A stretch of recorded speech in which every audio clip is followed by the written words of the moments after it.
Hi, Daphne Brydon here again. Here to talk to you today about developing a trauma-informed approach into your social work practice. And so for today, my hope for this time together is to be able to take some time to deepen your understanding of trauma, think about how it might be presenting with your clients or client systems, or even the communities within your practice, to be talking through and kind of identifying the key components of of a trauma-informed approach, and be able to kind of articulate and discuss why it's relevant for us as social workers. And then at the end, I am hoping to have an opportunity to take a couple of minutes for you to identify what your own learning edges are in terms of developing and embodying a trauma-informed approach to your practice. So without further ado, I think that when we start talking about this, one of the best places to start is actually thinking about what trauma is. And so I'm going to ask you to pause the recording for just a moment and jot down on a piece of paper how you understand trauma. What is it? How do you characterize it? What kinds of boxes are you putting trauma in?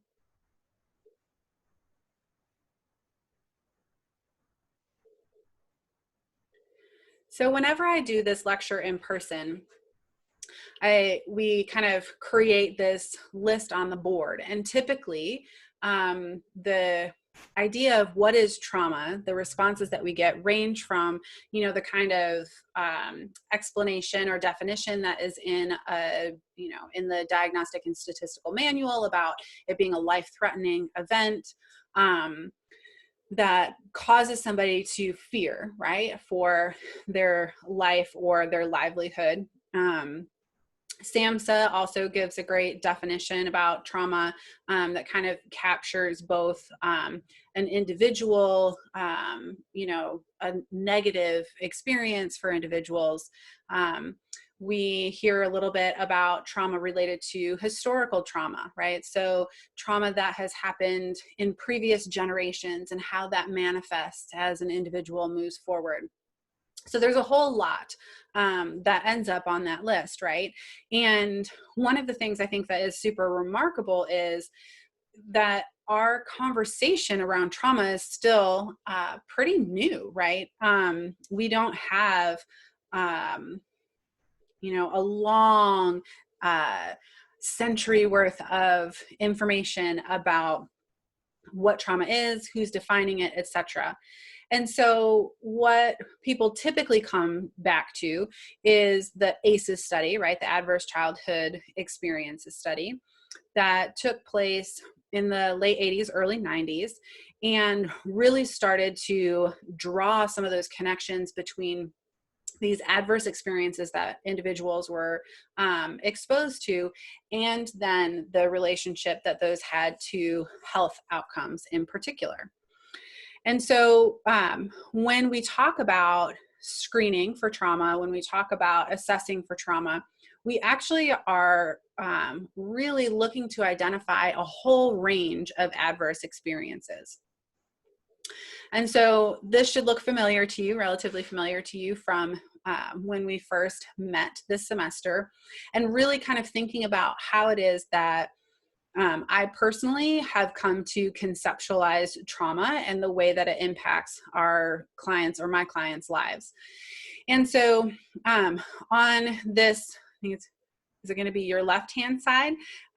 You have this kind of category of individual trauma exposure, or in some literature, you will hear it as strain. So, kind of these experiences that put some pressure or strain or challenge to someone's level of coping. And that's comprised of physical trauma, emotional trauma, sexual trauma, neglect. So a lot of, CPS, Child Protective Services, involvement in things can be around neglect, but that can continue on into adulthood as well. Community trauma exposure, environmental exposure. So thinking about, Flint and the water crisis there, and that environmentally there was a lot going on that increased the level of exposure to trauma that residents experienced. Cultural traumas, family traumas, household traumas. So thinking about that individual within their broader context, their individual experience of a traumatic or adverse event.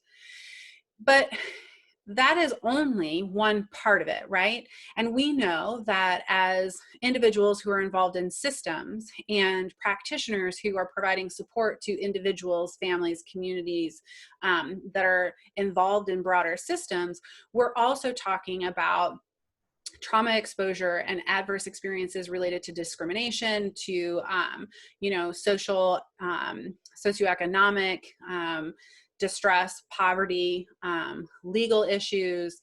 There are historical traumas that exist structurally, political, institutional. So thinking about any individual or client or client system and their engagement and relationship with various institutions. We think about how those exposures and the volume of exposures to these things that our clients have individually, how those build on each other and can impact the coping. Now, what that means over time is that the more exposure you have to trauma, the more vulnerable you are to negative outcomes as they relate to mental health, justice involvement, which is an area for me, and health, right? So we know that those pathways exist. And so our practice, right? Like a lot of this trauma and trauma exposure, it's statement of fact. These are experiences that our clients are having all the time or have had all the time and in a lot of different ways. And so what I love, and I don't know that you'll be able to see my cursor here, but what I love about this, right? And when we're thinking about a trauma-informed approach, we are thinking about the reality of the exposure, statement of fact. We are connecting the dots with those outcomes. And then our practice is all about enhancing and developing and nurturing those coping skills that individuals have so that you mitigate or lessen the impact of those outcomes. So when we think about trauma, I think the more we can recognize that it really is about those experiences that we have that challenge our coping strategies, whether those coping strategies are well developed or not. And this is why people experience trauma in different ways, because our capacity for coping is different from person to person. But a trauma-informed approach says, yes, this happens, and these outcomes are more likely because this has happened, and we have a way to intervene in that intermediate time to enhance and develop that coping. It's kind of exciting, actually. So the question then becomes, right, once we can define what trauma is, what does trauma look like? So I'm going to ask you again to pause here and take a couple of moments to kind of think through your own clinical experience, your own personal experience, the things that you've observed, the things that you've read, and tell me at least one or two ways that you understand trauma looks.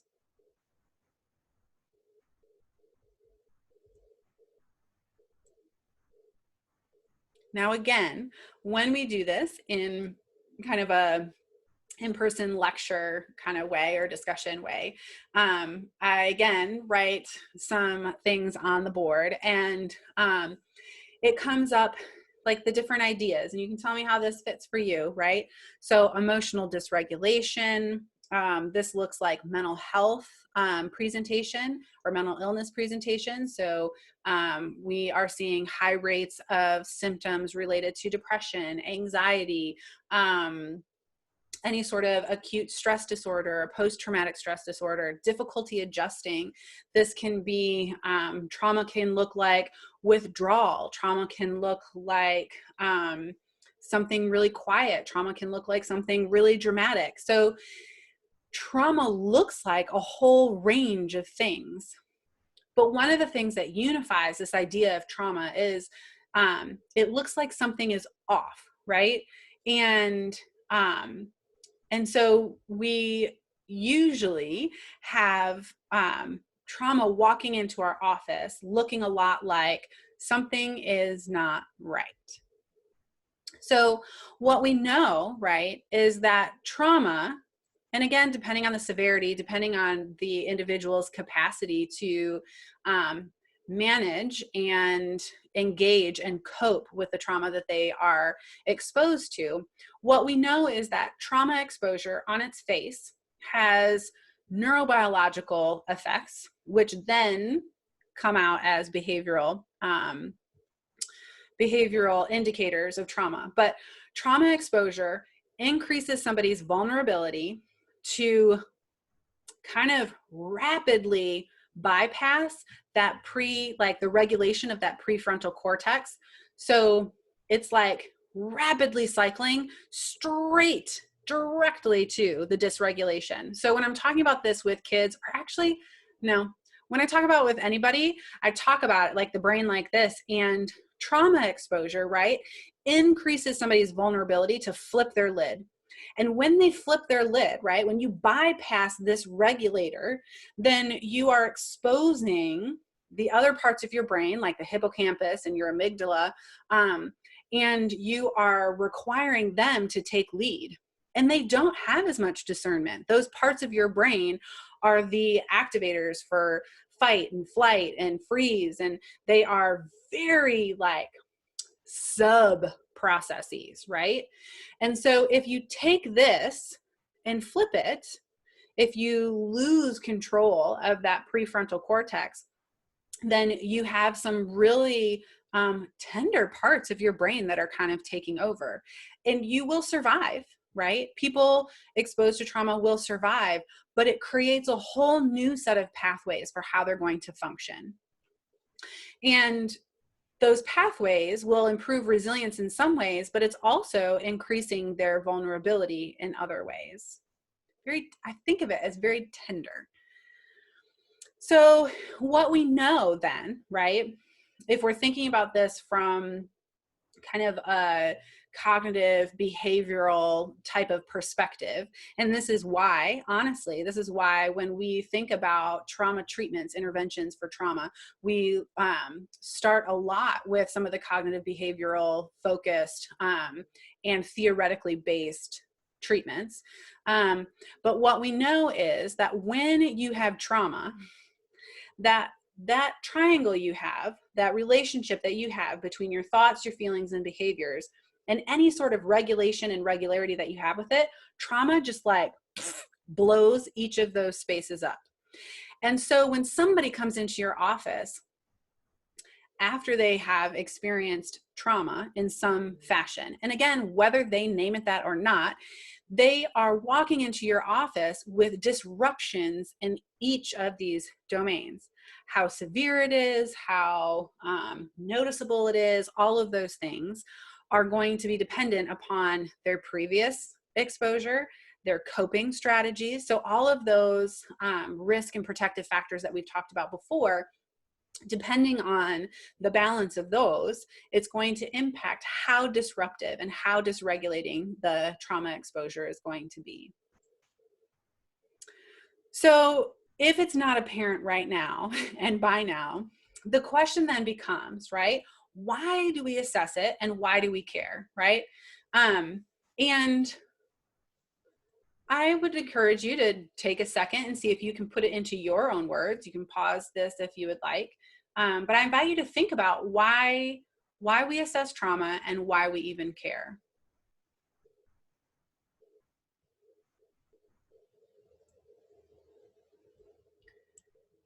And the long and short of it is, we assess it because it has an impact on how people develop, right? So thinking about those human developmental theories that we talked about before, it has an impact on health, and it has an impact on mental health and individual behaviors.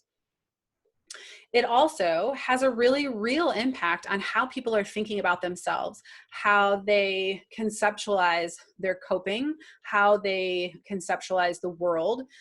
Trauma impacts our entire concept of self and the world around us. And ultimately, if we are not assessing for trauma, if we are not considering that that is something else that's going on, then we are going to end up identifying inappropriate diagnoses, and we're not going to be identifying the effective treatment, right?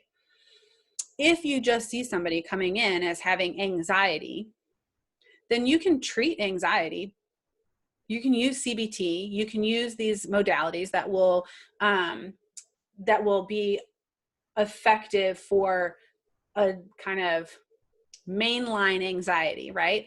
But if the real issue is that that anxiety stems from trauma, then if you don't connect that dot, you are going to have an individual who is not actually able to manage their anxiety or get to a healing place with their anxiety.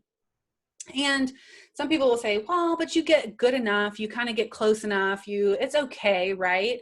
But if the distress that's being created, right, from the anxiety is not actually from the anxiety itself, it's actually from something else, then we really should be dealing with that something else. So I really like this pyramid, and because I think that it really illustrates the impact, right, of the experiences that we have and how that plays out into kind of our whole life. And as I told you from the beginning, I am a life spanner. When I encounter somebody, I really like to think about it as like, who are they and how did they get to where they are, right? And in what ways are their behaviors and presentations and perspectives, right, born out of an adaptation? They had to make something work out of all the things that were going wrong. Even if it's not the most ideal adaptation, they still, like, it's a functional dysfunction is sometimes what I'll say, right? So these risk behaviors, these behaviors that you see present in your office, if we consider them as being adaptations to a whole series of life experiences, right? And life experiences that are constantly shaping and shifting our neurobiological responses to life, then we can start thinking about how we move from this idea of what's wrong with you, right? So really problem-based, to thinking, what has happened to you to get you to this space, right? And if we think about it as what's happened to you, we have a whole range of spaces and a whole spectrum of options for how to intervene. And when we're taking that whole life perspective and thinking about what has gotten you here, then it's taken this much to get you here. So what can we do to move you into a different space?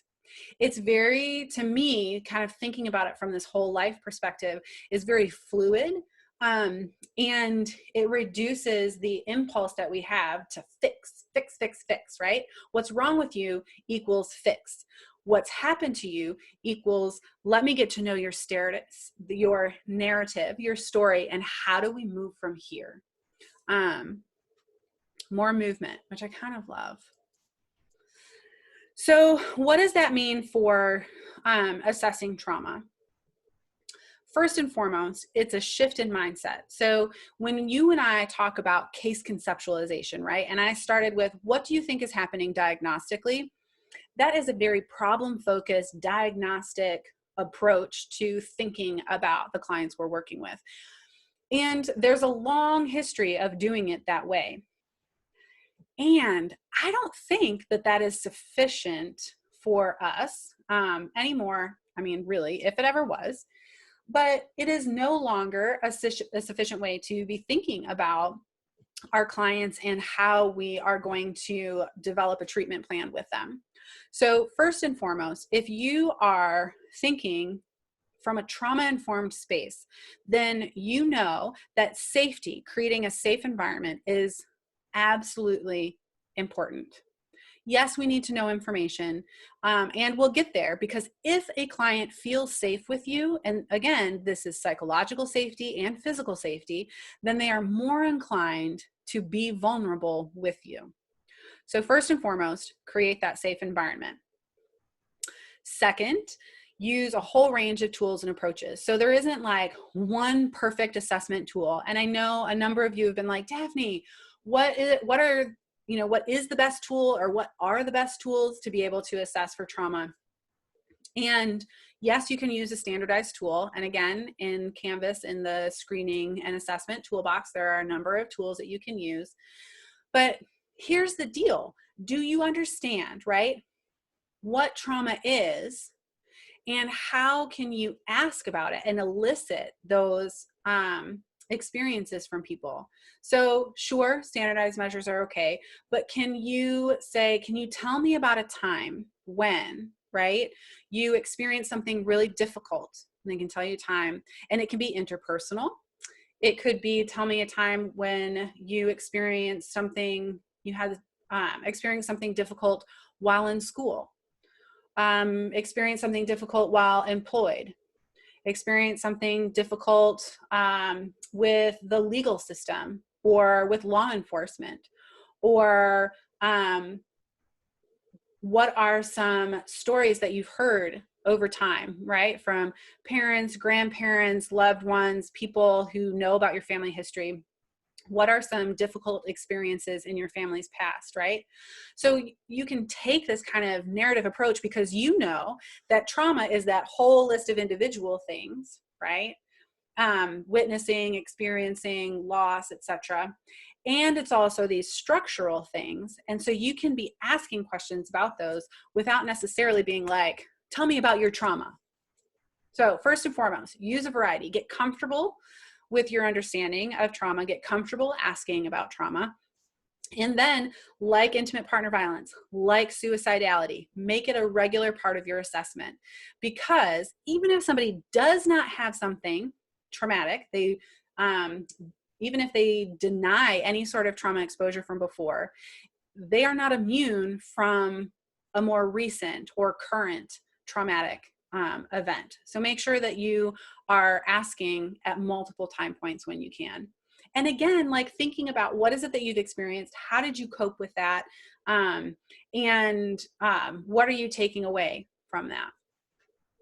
Create an interdisciplinary treatment plan. So because we know that trauma exposure leaves individuals vulnerable from a health perspective, from a justice perspective, from a mental health perspective, so it would be that trauma exposure should clue us into recognizing that we need to have more than just ourselves as social work practitioners as part of that treatment plan.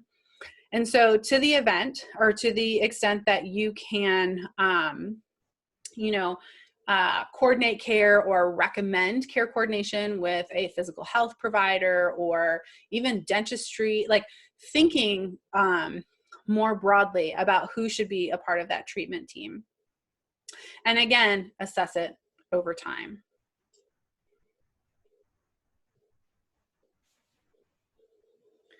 So in the kind of social work, social service, organizational world, we talk a lot about trauma-informed care. You've heard it a lot. And what I have found really fascinating and kind of exciting is to recognize that trauma-informed care actually means a particular phase of the trauma-informed journey. So if you think about this, right? So sometimes people are like, I take a trauma-informed approach, and they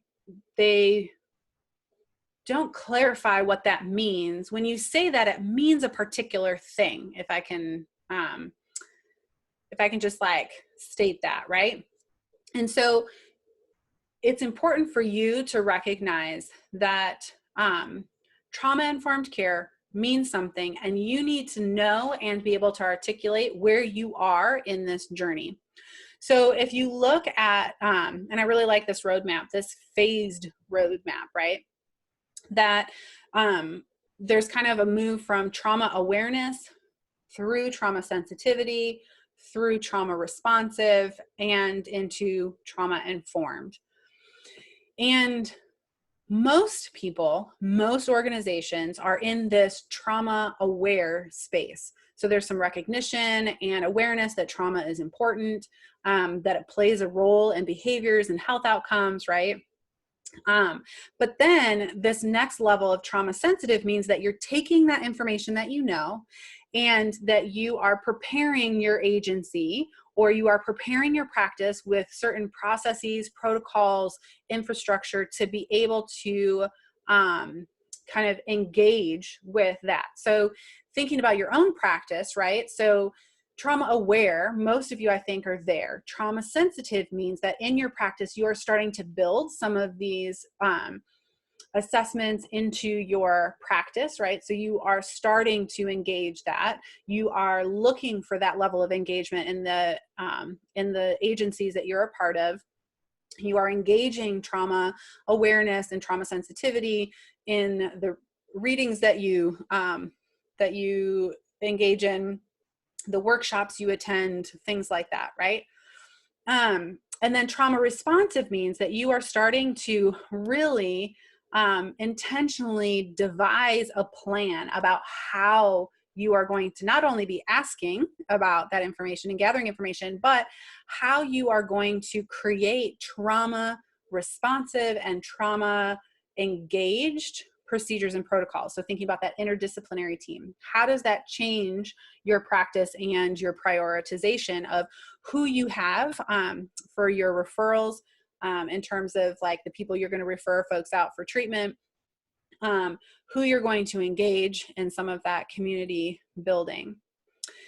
And then trauma informed is actually where you are implementing all of these procedures, you are monitoring them, you are mindful and actively and intentionally engaging trauma-informed principles and all of this information that you have in developing your ongoing procedures and protocols and practice and policies, right?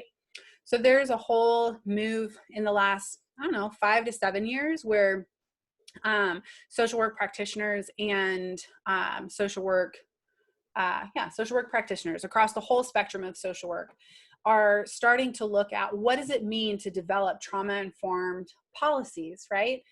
Because that's a whole different level of trauma-informed than we previously looked at. And so I think consider where you are on this map, right? And so before, when I talked about where's your learning edge, this is part of it, right? Where are you on this map? Where do you want to be? And honestly, anywhere you are on this map is better than not being on the map at all, right? So don't judge where you are, but really take a look at where are you in this and where are you headed, right? And what do you need to get to that next step? So I would be silly pants to assume that any of us know exactly what a trauma-informed approach looks like, right? Or when we say that, it would be silly of me to be like, make sure you know what trauma-informed means and where you fall on that, and not define what a trauma-informed approach is. So let's take a few minutes to do that. And then also be thinking about why this matters for our practice, right? So a trauma-informed approach, and you'll see the 4 R's oftentimes when you look at any literature around this. And the 4 R's are the realization, right, and recognition, but really realization that trauma is widespread, that people's paths towards trauma vary, their paths through trauma vary, and how they recover from trauma exposure varies. But it is prevalent, it is pervasive, and we should probably expect that most of our clients, if not all of our clients, have some sort of trauma exposure, at least one, if not more than one. Secondly, recognize that the signs of trauma and the symptoms of trauma are going to vary dramatically, and it's going to vary based on both the client or the family or the system that you're working in, and also your own provider experience is going to impact, right, what those signs, how those signs and symptoms show up in your work. And that we need to, right, a trauma-informed approach means and assumes that we feel compelled to be able to take that knowledge that we have and integrate it into all aspects of social work practice. So policies, procedures, protocols, in the writing that we do, in our ongoing practice with clients, client systems, communities, colleagues. This is something that, as I've been thinking and reflecting on, I guess it's almost been 20 years of professional experience, recognizing the role of trauma in those professional relationships that I've had. And had I known then what I know now, then I would have probably conducted myself in a different way. And so, yeah, it's important to know that this trauma-informed approach means that you are responding kind of in a whole system, whole body, whole practice way. And finally, that we are actively resisting any sort of situations, policies, procedures, opportunities. We are resisting those opportunities to re-traumatize an individual, right? And this, I think, is why, for me, it feels so important to be thinking about trauma, not just from that individual perspective, but also from that structural perspective as well. Because we can think about, if we're only thinking individually, then we can be like, oh yeah, I'm not going to re-traumatize them in this way, this way, and this way. But then our whole practice in an agency, or the policies that we are asking people to engage in, are actually re-traumatizing. So it's both. So the principles of trauma-informed practice, again, if you look throughout the literature, you will come to these over and over and over again in some fashion. But first and foremost, safety is a primary principle. Again, psychological safety, physical safety is super important. Secondly, and this is often actually where we fall short in our systems in particular, but this idea of trustworthiness and transparency. And we fall short of this because we function largely on this like hierarchical structure within most of our systems, and then that kind of trickles down and plays out with our clients, right? And the way that we're engaging with them. So if our kind of go-to principle is to engage with clients in a trustworthy manner, right? That what we say is reliable, is predictable, right? That it is principled, that it comes from somewhere, right? If someone can trust that what you say and what you do is going to be a particular way, then that builds a sense of safety, right? Builds a sense of trust.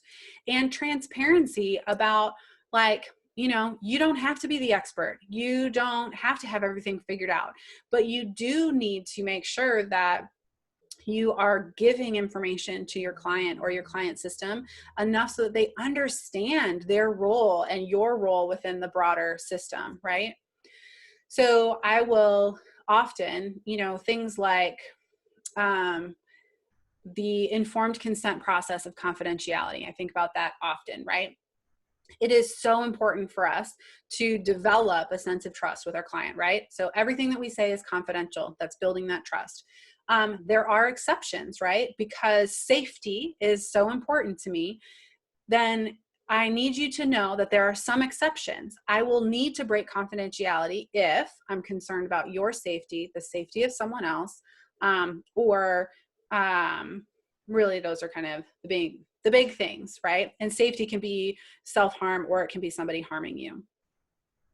So if those are the things that you're going to need to break confidentiality, when they come, it is our job then to be transparent about that. Hey, I'm concerned about this, and here's kind of what I'm thinking about it.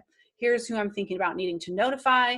Here's how I'm going to go about doing it. What questions do you have? And you're engaging them, right, again, in this we process of social work practice. So trustworthiness, transparency, super important. If things are going to take a lot longer, let them know. Then the other piece of it is, and I think this builds on this, you are not the expert. You do not have to have everything or be everything for your person, for your client. But for somebody who has any sort of trauma exposure, this sense that they're not alone, right? Not just like you get it, or, you're seeing them, you're hearing them, you're supporting them, but that there are other people who have experienced this also, and are able to provide support on that peer level, right? So whether this is a formal organization of peers, or if it's just like, trying to network and connect people, or sometimes peer support can be around, like you'll see a lot of online support groups or Facebook groups or various groups that meet in a more virtual fashion. That peer support is really important, right? Again, to build some trust with people, to build some cohesion with people, and increase somebody's sense of safety. Collaboration and mutuality, again, that's that weing space. You are not the boss. They have your client has an experience, and it is important for them to be narrating, re-narrating, and figuring out who they are as they begin to recover from this. So I don't it's not top down. It is much more like, who are you and how do we build your coping over time? Empowerment, voice, and choice, again, not top down. And this is where a lot of systems really, and structural kind of components of our social fabric really continue to perpetuate trauma oftentimes and re-traumatize people, because we are not offering opportunities for clients to feel empowered, to have their voice heard, to offer choice, even if it's a limited set of choices. What are your choices? It seems to me, right? Instead of saying, here's what we should do for our treatment plan, it seems to me we have a couple of options. We can go this direction, or we can go this direction, or we can go this direction, right? And then your client, again, using those, those different principles from before, transparency, ask questions. Do they want to talk with somebody before they make a decision? What does it look like to be in that decision alongside and with somebody? And then finally, the principles, and I just call this intersectionality, right? I think, recognizing that each individual person brings with them those cultural, historical, and gender or other identity-based kind of histories and narratives and parts of who they are. And so if we are operating from a trauma-informed place, then we are giving that level of intersectionality and identity for their life experiences, to giving that a voice in the practice. So that will change, right? What kind of practice opportunities we give. It might change how we talk about or what language we use in order to deliver psychoeducation. It might impact, who we suggest or recommend for any sort of peer support or for resources. These intersectional pieces of our clients and our client systems are really important in not just in how we assess and how we hear about their experiences, but also in how we intervene, right? And how we develop an ongoing treatment plan and develop and nurture their coping as well. So since we're kind of moving, right, like trauma-informed practice has these different principles, but we are ultimately in mental health, we are moving towards intervention and services, right? And so there are a number of trauma-informed, trauma-focused treatment interventions. And you will have organizations and services that claim to be trauma-informed. And so these are the kinds of things that you are wanting to look for in those, right? So you want to make sure that in any of your interventions and any of the services, you have built in kind of the respect for the client, that you are providing and gathering information, that you are providing and cultivating connection, and that you are cultivating hope, right? Providing hope, cultivating hope, however you want to do that. Again, this goes back to what we talked about really early on, that if you don't have hope, if you don't embody hope, if hope is not present in your social work practice, then it's really difficult for somebody to be brought along with you on that. Likewise, trauma-specific interventions should have some sort of psychoeducational component in it, right? Specifically, so regardless of what else you put in there, specifically acknowledging the relationship between trauma and the symptoms that they're experiencing, right? So that psychoeducational piece linking the two are really important. And that you are creating, developing a collaborative model, right, towards empowering that particular client to live, right, and to develop strategies that, that create less vulnerability for negative outcomes.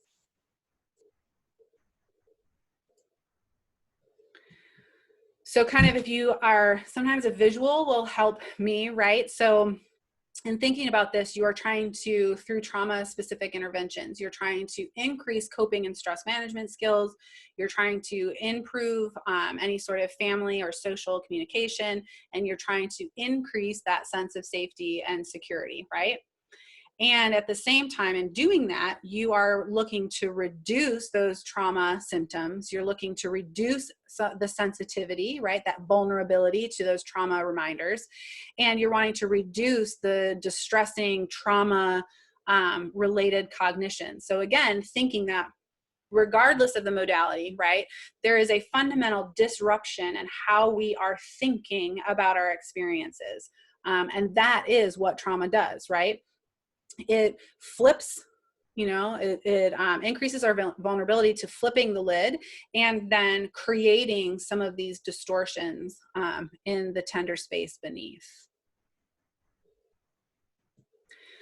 So before we close today, and this is something that we will kind of come back to in terms of your slows and things like that. But as you move through your practice, where are you in that trauma informed pathway?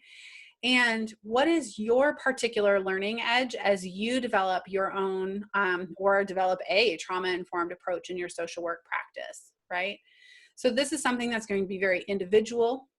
If I were to say, you know, when I first started my my social work program, I think I was very squarely in that, maybe not even, no, I'm not sure. I was entirely trauma aware, in fact. And so, you know, the pathway for me has been rapid in some ways, but then also like, you know, there still is so much more that I have to learn. So that trauma-informed policy piece for me was a huge one in this last year and has changed the way that I think about organizations and agencies and working with interdisciplinary teams. And so I think take some time to figure out where you are and where you want to be and what are some of the steps. Just identify one that moves you towards where you want to be. So with that, I will leave you here. I feel like we've been on a long time today. And I look forward to seeing you this next week, and we'll have a time for questions as you've got them. So thank you for joining me, and I will catch you later. Toodles.